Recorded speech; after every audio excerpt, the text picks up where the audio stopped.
Hey, man, it's your boy, the Dusty Legend, Leon Rogers. You never know who stops by Leon's locker room. Man, listen, I'm excited. Bellator is coming to Chicago. It's going down. We got a lot of championship fights going on. And we got two of the key players that's going to be on the card. I got my man Micheal Chandler, a.k.a. Iron. And then I got my man Jake Hager, a.k.a. Jack Swagger. I remember you, bro, from WWE.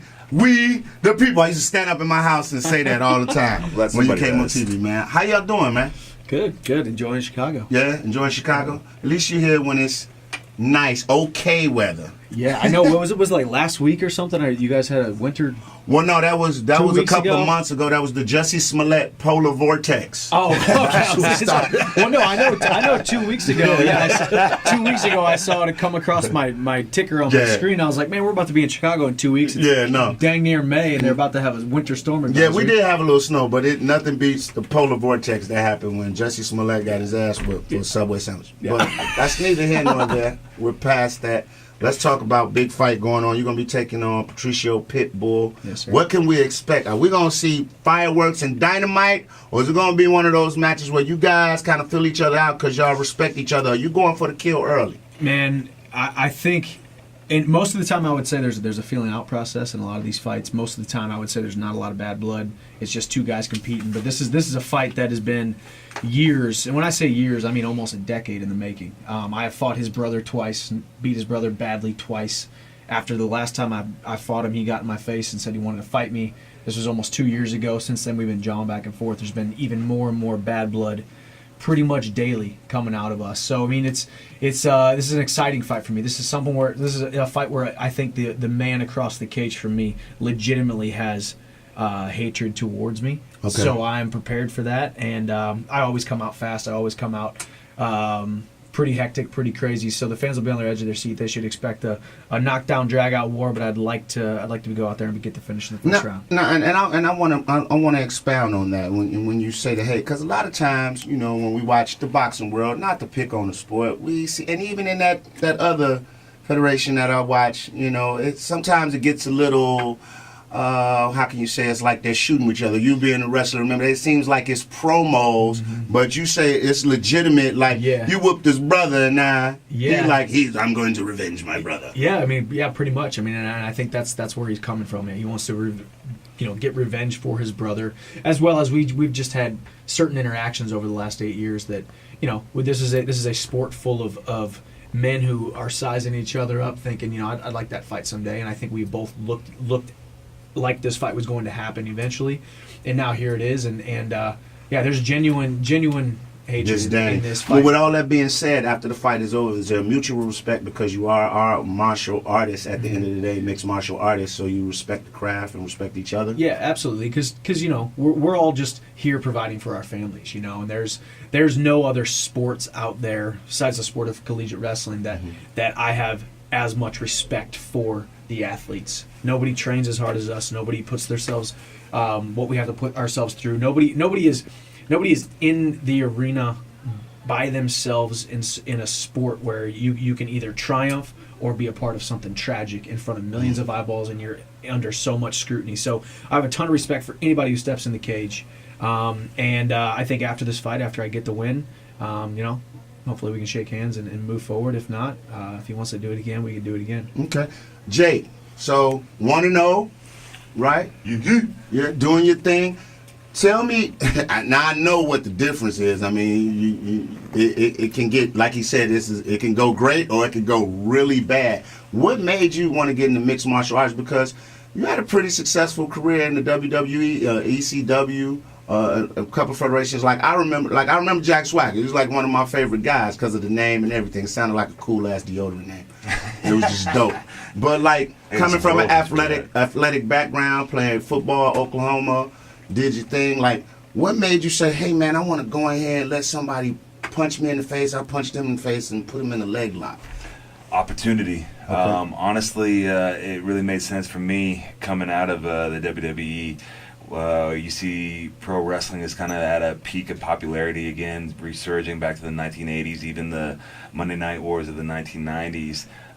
It was a huge opportunity for me to, go be my own boss, take my matters into my hands and control my future. Bellator was great. They were more than willing to let me walk into that cage and do it. But really, it's something, you know, that's been a part of me since I was very young. I really feel like I was made for this. I started amateur wrestling when I was 5 years old, and so to me, this is just another extension of that, and it kind of fits perfectly because now it's on TV, which goes great with my background with the WWE. So when you go into a match, you know, a lot of people, for those people that are not in tune with MMA, there are different types of fighters. You have some people that are great on the ground, the grapplers. You have some guys that are strikers. You know, like, where you consider yourself? Are you cool with both of them? Are you comfortable fighting both ways, or would you like to get your hands on the opponent and get them down to the ground? I mean, I'm definitely comfortable both ways. I wouldn't do this at this level if I wasn't, because you can really go in there and get hurt if you're not. But I like to be smart. I like to work smart and not hard. And so I'm going to go with the girl that got me to the dance, and that's wrestling.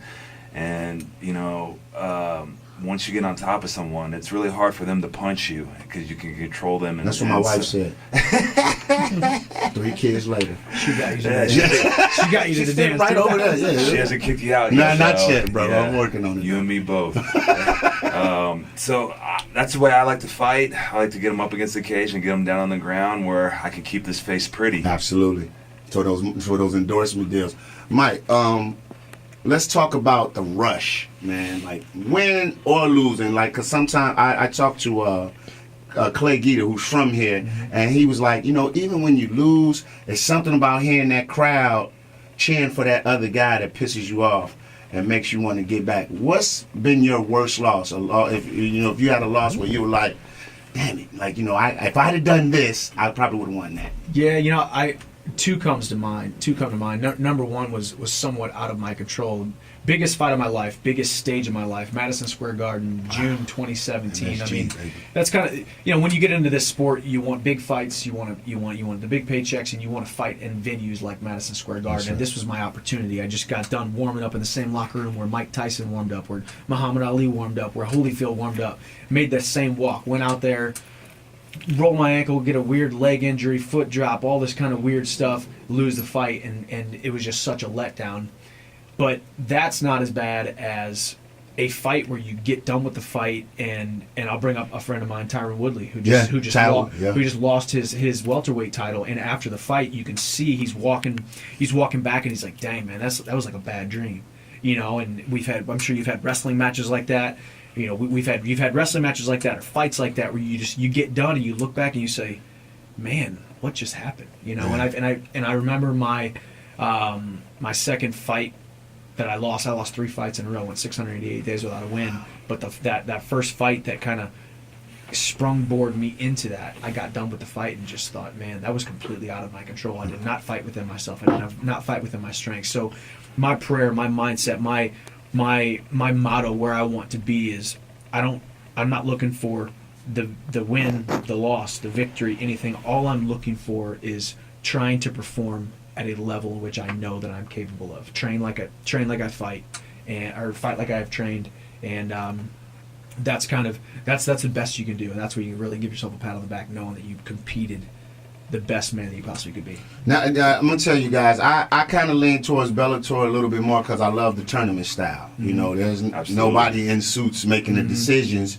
You kick ass, you get the shot. You know, you win 3, it's your turn. So I kind of like that. But at the end of the day, when it's all said and done, and from both of you real quick so we can get out of here, since you being the newer fighter in the business, at the end of the day, when everything's done, and that's far away from you, hopefully, and for you too, what do you want them to say about you as a fighter, and what do you want the writing on the wall to say about yourself as a fighter when it's all said and done? Man, he had the best hair in the cage. My coaches were breaking my balls last fight. They're like, "We've never seen someone comb their hair so much before a fight." No, I'm joking. No. You know, I think a lot of fighters just, you know, want positive talk about them.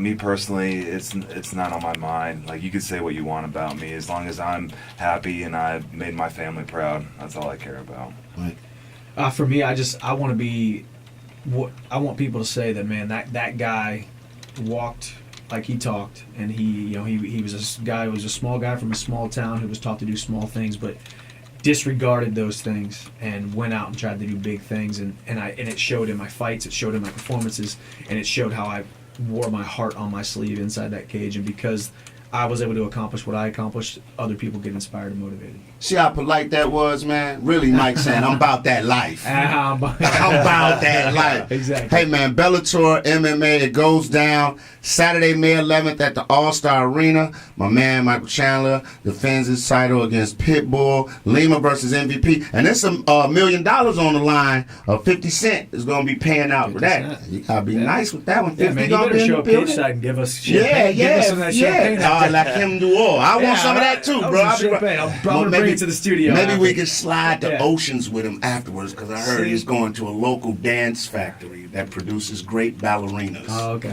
I have to say dance factory around my wife. I can't say strip club. Bellator Bellator 221, Chandler versus Pitbull. It's going to stream live exclusively on The Zone. It's the fastest growing sports streaming service in the world. And preliminary action will stream on Bellator.com and globally on the Bellator mobile app. And fans in the UK will be able to watch live on Sky Sports. Go to Ticketmaster.com, Bellator.com to get your tickets. I'll be ringside, man, so I'll be cheering you fellas on. Pleasure meeting y'all, man. Thank you, Leon. Appreciate y'all for stopping through. Hey, man, that's Leon's Locker Room. Go to WGCI.com. Keyword Locker Room for these stories and more. You can follow me on all social media outlets at Leon Rogers. No D in my last name because I do not do the D.